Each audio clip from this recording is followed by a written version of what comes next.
We are getting so excited about celebrating the beautiful season of fall. Around here, every day has been perfect, sunny and warm. Recently, we added some old-fashioned screen doors on the front of the house and this one on the side of the house, the family entrance it's called. I love the way the sun comes pouring in on the lovely fresh mornings. I decorated the porch a bit with a fresh wreath and an old antique chair we picked up at an antique store. We found a very old black mailbox that we hung up and some pumpkins and some lovely fall flowers. I love sitting here. I love just looking at this sweet little area. Up in the corners, you'll see some cornices that we had put up there too. And it just makes a sweet, sweet little place in our home. Let's talk coffee. No more plastic coffee makers in our home. We got an all stainless steel, rather old school coffee pot. It makes the best coffee and no worries of plastics leaching through. Now I supercharge my morning coffee. I always add a tablespoon of organic butter. It's so delicious and creamy. In my opinion, butter is a superfood. Want to bring your sugar levels down? Eat some butter. I got one of these mixer thingies, and I love it. I mean, it's just great. It just mixes everything that I put in my coffee so well. I'll list it down below for you, and the coffee pot as well, if you'd like.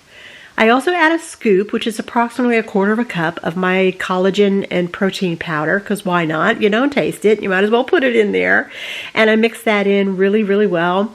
Here is some raw cream I found recently at the sweetest little farm stand, not too far from us. They also sell raw milk, yogurt, and fresh farm eggs. It's just adorable. And that cream was better than anything I have ever had. Then I add a little unsweetened coconut milk for the benefit of the MCT oils. And then I add several drops of Lugel's 2% iodine. Now, most of us are deficient in iodine, not any fault of our own really, but it's just that our soil has become so bad over the last decades, and I find it's helping my thyroid as well as every cell in my body. I drink this healthy concoction in our summer house. I take in the vitamin D through the morning sunshine. And on this morning, our cows were going crazy. Can you hear them? This, friends, is my happy place. So many of you have asked questions about my sourdough bread and if I still eat it while losing weight. At the beginning of the diet, I did not eat it. I totally cut it out of our diet. But now, 18 months later, that my blood work is stable and healthy, I've decided to try eating it again. So I'm making it and enriching it with a farm fresh egg and a half a stick of soft organic butter. I like it to rest, and then I do the stretch and folds and let it rise for hours. Then I bake it and we eat it. Now we don't eat a lot of it. In fact, I will take one slice, cut it in half, toast it, and then I cut it in half, and we each have a half of a slice approximately 2 times a week. That's it, with eggs, and it is a real treat. And it has not raised my sugar, nor have I gained weight from it. In fact, I've lost 3 more pounds since I talked to you guys last. So it's a good thing. Sourdough bread, it's a good thing. But get the weight off first. I strongly suggest that.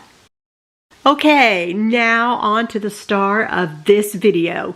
Low-carb frozen cheesecake balls. These little beautiful treats are exactly what you've been looking for that little bit of sweetness when you get a craving. It's my grandmother's no-bake cheesecake. However, I do add some extra things. Softened cream cheese. You want to make sure that it's nice and soft. I'll have the complete recipe down below for you.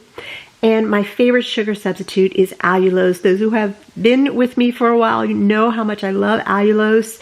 And in my opinion, it tastes exactly like sugar. It's much more healthier than the other sweeteners. And again, that is my opinion. If you have a sweetener you love, let me know in the comments below and I'll check it out. Now this is optional, and it's the Aldi brand sugar-free pudding mix. You do not have to put that in there, but the Aldi brand I use because it has no high fructose corn syrup. I only use about a half of the box, sometimes just a couple tablespoons of it. You don't need the whole box, just a little bit of it. And you don't have to use it at all if you don't want to, but it does add a little something special. A little sour cream, you gotta have sour cream in cheesecake, and some of my homemade vanilla. And of course, I'm gonna add a scoop of collagen and protein powder because why not? You don't taste it, you might as well have a little bit of protein in here. Give it a really good mix. Just make sure you get all that cream cheese incorporated in there. Make sure you add a little pinch of salt and 1 tablespoon of softened butter. It really adds a creaminess and a rich, delicious flavor. Guess what? I love butter.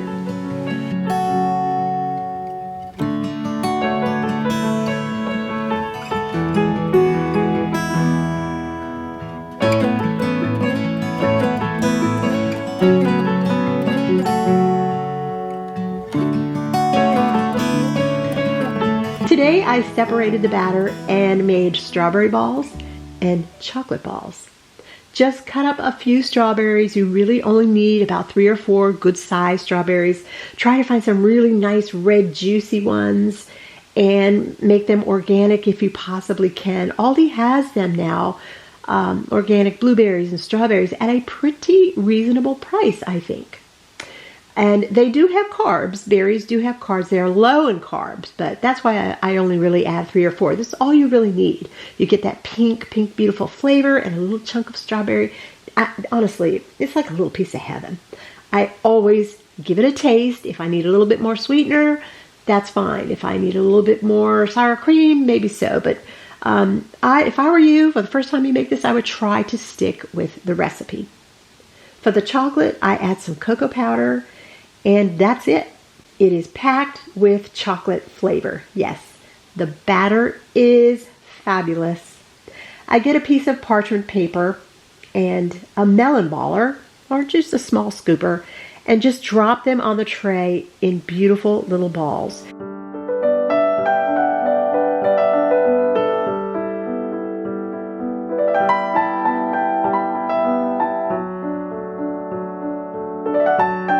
You can see how beautiful they are. Could you imagine presenting this to a table with company or just your family? They look like these little tiny candies. I love them. I put them in the freezer and I don't even cover them. I just put them in there. I freeze them overnight. Then I pack them into these little glass containers that I have.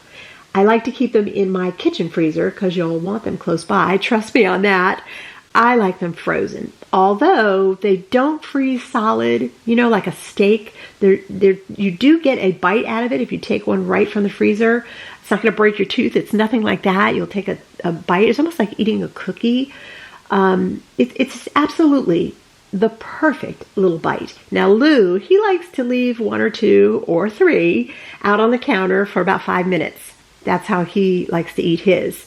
I use a little piece of the parchment paper that I use to put the balls on before in the freezer, and I use that to separate them when I stack them for the freezer so that they don't stick together, and it really works out perfectly. A week or so later, I decided to double the batch and add a new flavor. Can you guess? Yep, pumpkin spice. Look how beautiful these present. No one will ever know that they are low carb, including you. They really do look like little precious candies.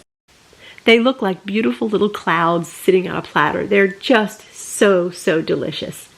I put them on this pretty platter, all different kinds. It's this beautiful assortment of all these beautiful frozen cream cheese, low carb balls. So pretty. And I serve them up for company. What a big hit. You will want to make these tonight. Trust me. Make sure you have everything you need in your kitchen. And you will want to make these tonight so that you can have them tomorrow. Don't they look delicious? Trust me. They are so incredibly good. Something I learned while packaging up these 3 different flavors is to package them like a box of candy. Put them in assortments. It's so much easier to pull out one box and have all the choices. Yes, I am really enjoying these beautiful low-carb frozen cheesecake balls. Something I really enjoy is an herbal tea during the day, and always a cup before bed. It's simply become a routine part of my day. This day, I'm having some willow bark tea. It's for fever and pain relief. It's been around for hundreds of years. I love the taste. I add a little bit of course, my favorite allulose. It's just sweet enough. And a little bit always of some fresh lemon. Sometimes I'll add lime instead. But some kind of citrus just makes it so delicious. It's really just right. I have a nice selection of all kinds of herbs. Organic sleep time herbs, which I think I have just about every night. Respiratory tea for colds and congestion. You can probably hear it in my voice. I have one right now. Melon tea, and that is also for congestion. That is delicious, and it works so well. Raspberry tea. Peppermint leaf tea is another great one for nighttime. Hawthorn berry for heart health. And lemon balm for calming on those very busy days. All right, I'm finally going to get to this. You guys have asked me over and over about how I care for my cast iron. Now, I wanted to use a really good example of how bad cast iron can get, but also how easy they are to care for. Now, this night we had steak, I believe, with lots of seasonings and whatnot in it, and I let it sit on the stove far too long after we had gone outside to eat and just enjoy the evening. So when I came back in, I had a little bit of a mess, but my secret weapon is this scraper, this little metal spatula. If you can see, all those little bits and pieces are just coming right off. I have not at this point added any water or soap or anything, but you just take that scraper and you can get them anywhere. In fact, I have one down below I'm going to put. It's a Rada, R-A-D-A.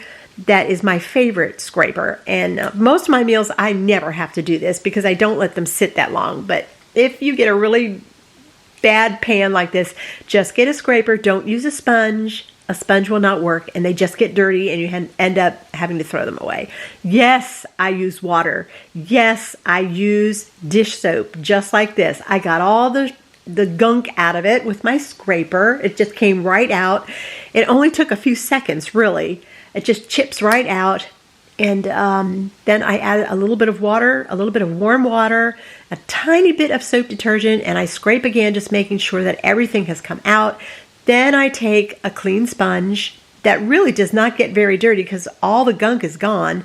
I just want to make sure that everything is clean and that nothing is left behind. And you can kind of tell by the water in your sink how clean that your pan has become. And you'll see in just a second here that with a little bit of scraping and a little bit of soap and water, you see how clean, look how clean that beautiful cast iron is.